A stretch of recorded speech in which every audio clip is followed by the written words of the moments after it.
მოგესალმებით, მე ვარ იანთაძე და დღეს ვეფხისტყაოსანზე ვილაპარაკებ.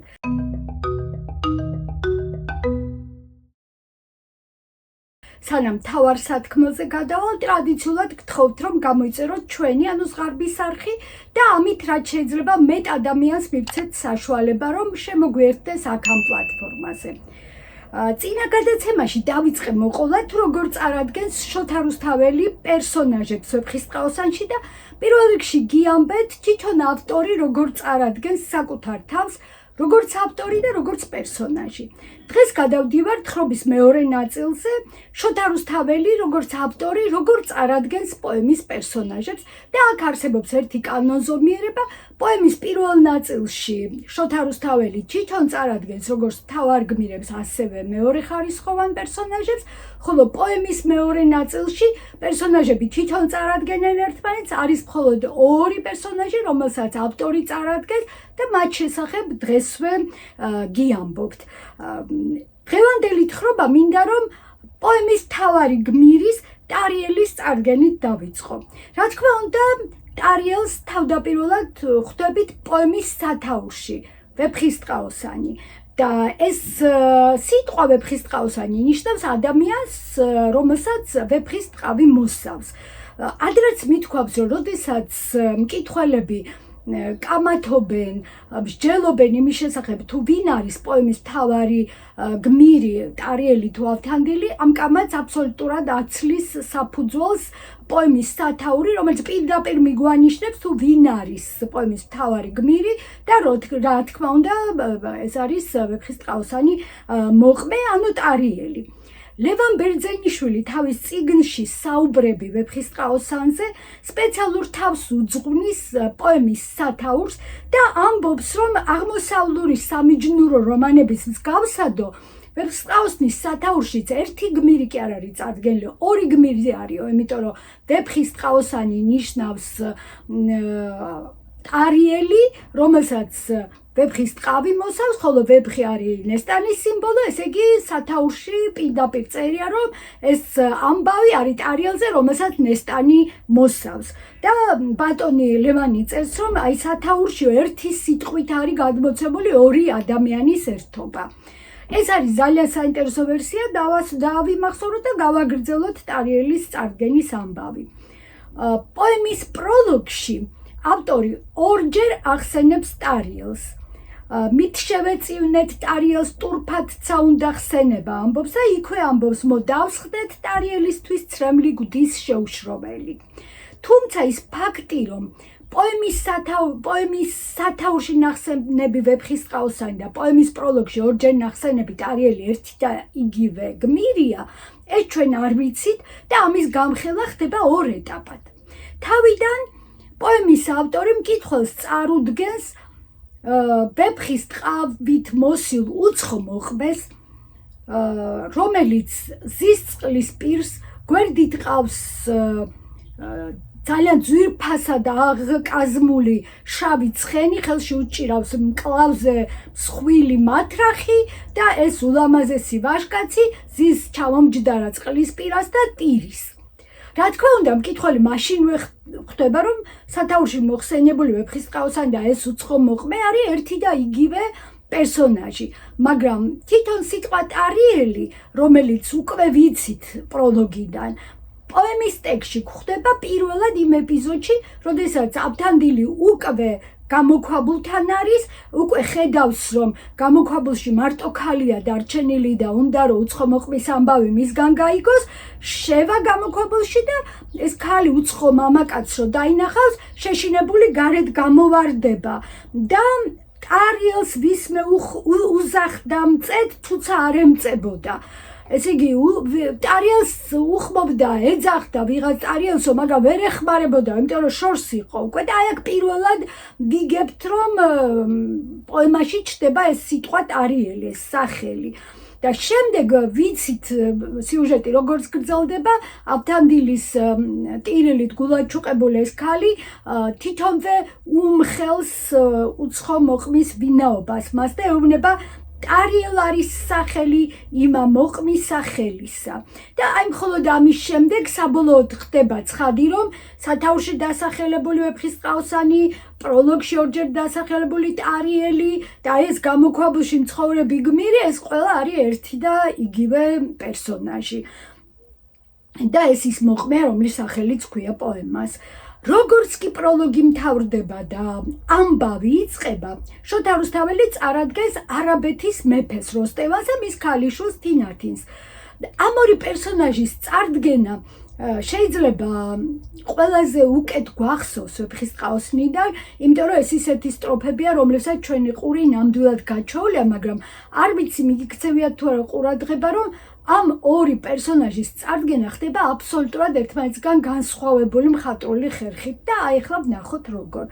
როსტევანის წარდგენაში კონკრეტულად არის ჩამოთვლილი მისი ღირსებები და ფაქტობრივად არაბეთის მეფე არის ყველაზე ამაღლებულად წარდგენილი პერსონაჟი ვეფხისტყაოსანში და მისი თვისებები არის თავმოყრილი ერთ სტროფში.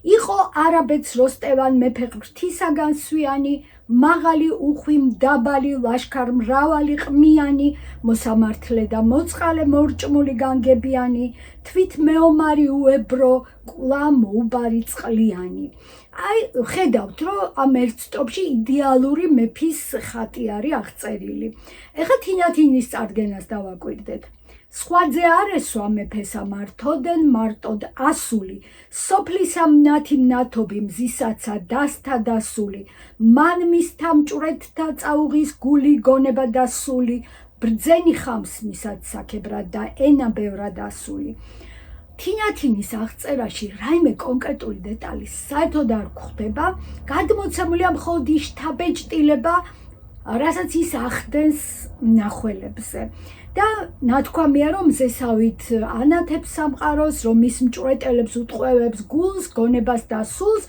და რომ მხოლოდ ბრძენს შეუძლია მისი სათანადოდ შექება მაგრამ როსტევანის და თინათინის წარდგენა ამით არ თავდება ამბავი ასე გრძელდება რომ როსტევანი მოიხმობს თავის ვეზირებს და ეუბნება რომ მე უკვე დავბერდიო და ჩემი ქალიშვილი უნდა გავამეფო მოკლედ ვამბობ ამას და აი აქ ვეზირების პასუხში აღწერილი არის მათი წარმოდგენა როსტევანზე და თინათინზე და ფაქტობრივად ამ ორი პერსონაჟის წარდგენა გრძელდება ვაზირების ხედვით და ძალიან საინტერესოა რას ამბობენ ისინი ამ ორ პერსონაჟზე ისეც რაც უკვე ნათქვამი არ აქვს ავტორს მაგრამ თხრობის ეს ნაწილი ეკუთვნის იმ ეპიზოდს როდესაც პერსონაჟები სხვა პერსონაჟებს წარადგენენ და ამიტომ ამის შესახებ შემდეგ გიამბობთ თუმცა ძალიან საინტერესოა ზოგადად ვეფხისტყაოსანში მეფეები როგორ არიან წარდგენილები 7 მეფეა სულ წარდგენილი მათ შორის 2 როსტევანი და თინათინი არის წარდგენილი ავტორის მიერ და დანარჩენ მეფეებს პერსონაჟები წარადგენენ მაგრამ გარკვეული კანონზომიერება აქ მაინც ჩანს და ამის შესახებ მაშინ გიამბობთ როდესაც გიამბობთ პერსონაჟების წარდგენის ობიექტურ და სუბიექტურ ფაქტორებზე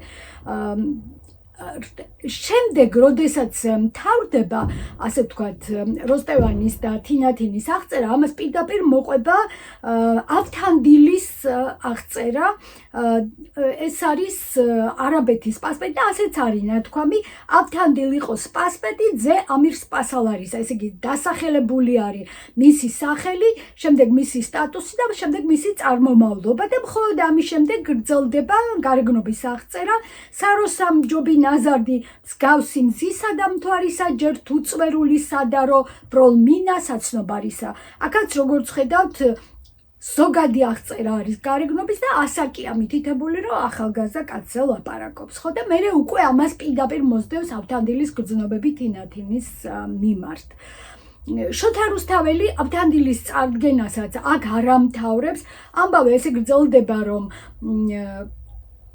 გამეფების შემდეგ დღეს ისევ ხინია სასახლეში ავთანდილი სუფრის თავთან ზის და თავსაზის პირმზე ავთანდილ მჭვრეთთაგან მოსანდომია, სპათა სპასპეტი ჩაუქი, ვითა ვეფხი და ლომია. აქ უკვე აღწერილია მისი ლამაზესთან ერთად მისი ვაჟკაცობა, მისი სიმამაცე და ფიზიკური ძალა. ავთანდილის მხატვრული სახის შექმნა ვიცით რომ მთელი პოემის განმავლობაში გრძელდება, მაგრამ დღეს მინდა ავთანდილზე საუბარი ერთი დეტალით დავასრულო, რაც მნიშვნელოვანი მგონია.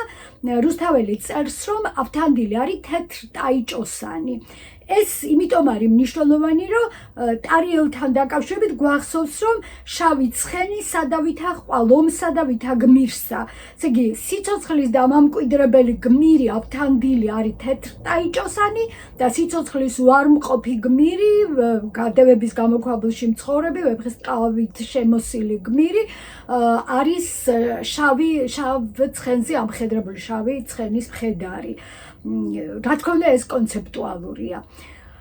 ადრეც მithქვამს, რამდენად საინტერესოდ არის წარდგენილი შერმადინი, ავთანდილის უერთგულესი მეგობარი და მისი შემცვლელი, სანამ ავთანდილი არაბეთში არ იმყოფება. თავიდან შერმადინს მეფე როსტევანი ახსენებს იმ ეპიზოდში, როდესაც ანადიროთ ემზადებიან და როსტევანი ამბობს, მე 12 მონა მომეხმარებაო და შენი შერმადინიც გეყოფა დამხმარედო. იქ ვიგებთ, რომ არსებობს ვინმე შერმადინი, ავთანდილის ახლობელი, მისი წარმომადგენელი ამ მხარეთა შერკინების დროს, მაგრამ ნადირობის ეპიზოდში შერმადინი არ ჩანს, არ არის. ეს ძალიან ლოგიკურია, იმიტომ რომ ვიცით რით იმთავრდება ეს ეპიზოდი, უცხომოყმეს წააწყდებიანი კონფლიქტური სიტუაცია და შერმადინის იქ ყოფნა საერთოდ არ არის საჭირო, იმიტომ რომ დროზე ადრე მისი გაწირვა, ასე ვთქვათ, დრამატურგიულად არ იყო საჭირო. ამიტომ სინამდვილეში შერმადინი ნადირობის დროს არ ჩანს, მაგრამ შემდეგ, როდესაც თხრობაში შემოდის, ის შემოდის, ასე ვთქვათ, ძალიან თავისუფლად. ავთანდილმაო გაზრდილი მისი შერმადინი დაისვა სავაზიროდა. და ეს სახელი შერმადინი არის ამ კონტექსტში პირდაპირ უნახსენები. და მოულოდნელად თხრობაში ავტორი ერთვება და ამბობს, ესეა მონა შერმადინ ზემოთცა სახელდებული, თანაშეზრდილი ერთგული და მისთვის თავდადებული. ესე იგი, ადრე რომ ნახსენები იყო, ეს ის შერმადინი არისო და მეტი არაფერი არ აინტერესებს შერმადინთან დაკავშირებით, გარდა იმისა, რომ არის ავთანდილის უერთგულესი და მისთვის თავდადებული, მასთან შეზრდილი ადამიანი. შემდეგ 500 სტროფის განმავლობაში შერმადინი არსად აღარ ჩანს პოემაში და 500 სტროფის შემდეგ ისევ რომ შემოდის თხრობაში, უბრალოდ არის მისი სახელი ნათქვამი, მეტი არანაირი წარდგენა იქ აღარ ხდება, იმიტომ რომ ავტორი მიიჩნევს, რომ ის უკვე საკმარისად წარდგენილია და მკითხველს ახსოვს ვინ არის ეს პერსონაჟი. და აი ეს შერმადინის წარდგენა ძალიან კარგად გვიჩვენებს ჩვენ როგორი ერთიანი არის თხრობა ვეფხისტყაოსანში და შემდგომი ამბები როგორ ითვალისწინებს იმას, რაც ადრე ხდებოდა თუნდაც 500 სტროფის წინ. რაც შეეხება იმ ორ პერსონაჟს, რომელიც პოემის მეორე ნახევარში შემოდის თხრობაში, მაგრამ მათ მაინც უშუალოდ შოთა რუსთაველი წარადგენს, მათგან ერთ-ერთი არის უსამი ბაღდადელ ვაჭართა ქარავნის უხუცესი, რომელიც არის ეპიზოდური პერსონაჟი, მაგრამ წარდგენილია როგორც ბრძენი კაცი, რომელსაც არაფერი არ ეშლება, არც სიტყვა, არც პასუხი, არც ქმედება, სულ სამჯერ არის ნახსენები და ყოველთვის ძალიან დადებით კონტექსტში. თითქოს ავტორი გვეუბნება, რომ აი ესეთი უშეცდომო ვაჭარიც შეიძლება არსებობდეს დედამიწაზე. ახლა გიამბობთ მეორე პერსონაჟზე, რომელსაც ავტორი წარადგენს, ეს გახლავთ გულანშაროს პირველი ქალბატონი, ასე ვთქვათ, გულანშაროს ვაჭართუხუცესის მეუღლე ფატმანი და ფატმანი არის ერთ-ერთი ყველაზე მკაფიოდ აღწერილი პერსონაჟი ვეფხისტყაოსანში. სულ ერთ სტროფს წაიკითხავ ამ ადამიანის შესახებ და უკვე მას არა მხოლოდ ფიზიკურად ხედავ, არამედ მისი ცხოვრების წესის შესახებაც ძირითადი მომენტები იცი, ასე ვთქვათ. აი რას წერს შოთა რუსთაველი. ფატმან ხათუნ თვალად მარჯვე, არ ყმაწვილი, მაგრამ ზმელი. ნაგვთად კარგი, შავგრემანი, პირმსუქანი, არ პირხმელი, მუტრიბთა და მომღერალთა მოყვარული, ღვინის მსმელი, დიაედვა სასალუქო დასაბურავ ჩასაცმელი.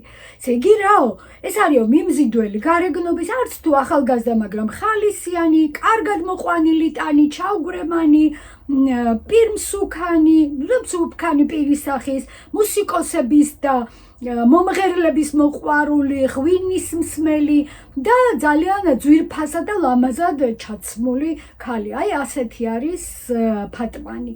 სწორედ ფატმანია ვეფხისტყაოსნის პერსონაჟ ქალებს შორის ერთადერთი, რომლის გარეგნობა არის პირდაპირ აღწერილი. და ეს ნიშნავს იმას, რომ მისი სილამაზე არის ასე ვთქვათ, ამქვეყნიური მიწერი სილამაზე, რომელიც მშვენივრად ექვემდებარება აღწერას და ამას რუსთაველი კიდეც აკეთებს, განსხვავებით სხვა გმირებისგან. დღეს არაფერი მithქვამს ნესტანზე, იმიტომ რომ ნესტანი მრავალი სახით არის წარდგენილი, მაგრამ მას ყოველ ჯერზე პერსონაჟები წარადგენენ, ამიტომ მის შესახებ მაშინ გიამბობთ, როდესაც გიამბობთ თუ პერსონაჟები როგორ წარადგენენ სხვა პერსონაჟებს, უბრალოდ ვიტყვი, რომ ჩვენ მერე ვნახავთ, რამდენად შეუძლებელია ნესტანის სილამაზის აღწერა და ამიტომ მისი სილამაზე ყოველთვის აღიწერება მხატვრული ხერხებით, ძირითადად მეტაფორებით და ზოგჯერ შედარებებით და ჩვენ ვნახავთ, რომ ნესტანის სილამაზის აღწერის დროს მხატვრული სიტყვის შედევრებს ხვდებით ვეფხისტყაოსანში და თინათინთან შედარებითაც კი რამდენად აღმატებული არის მისი აღწერა სხვადასხვა პერსონაჟის მიერ მოყოლილი.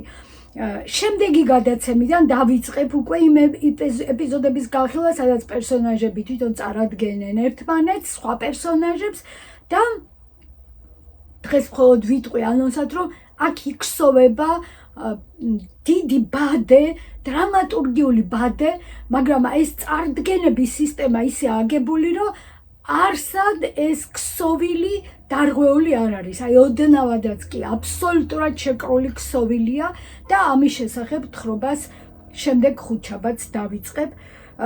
ახლა გემშვიდობებით, გადაცემის ბოლოს ტრადიციულად გთხოვთ, რომ გამოიწეროთ ჩვენი ზღარბის არხი და ასევე ტრადიციულად ჩემი გულწრფელი მადლობა ყველას, ვინც ჩემთან ერთად ხართ და ვინც ჩვენთან ერთად ხართ.